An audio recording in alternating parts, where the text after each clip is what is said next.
来继续来看台中的警方掠逃走的移工的这个过程。这个移工看到警察随白日浪，警察惊对方走去，是一路辱一路大声来喊休，帮我甲掠起来。当时一个伫咧台中火车头等人客客停车司机一听到拼死斗掠人，虽然来跋倒受伤，最后也是顺利帮警察掠到人。等警方要甲隧道下的时阵，这个客停车司机已经离开了。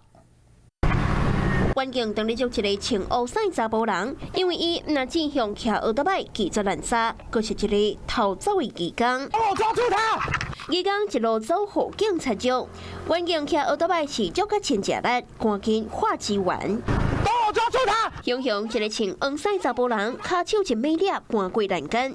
先讲半中途无势力跋倒，佮随爬起来斗掠人。逃逸的啊！前黄衫男子掠到人了后，环境赶紧将移工铐起来。代志都发生伫台中火车站，到3港警察掠移工的人是一个客运车司机。当时这名计程车司机就是从台中火车站这里跨越。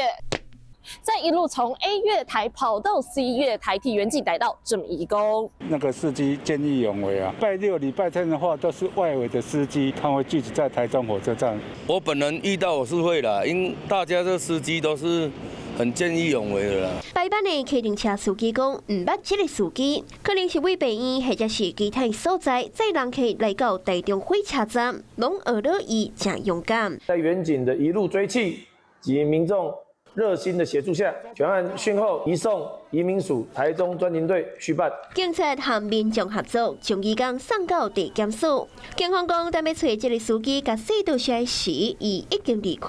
司机勇敢的行为，嘛，互人真甲学乐。Hello， 我是林仙怡。想要抢先掌握最及时的新闻资讯吗？赶快订阅、按赞、开启小铃铛，锁定华视新闻 YouTube 频道。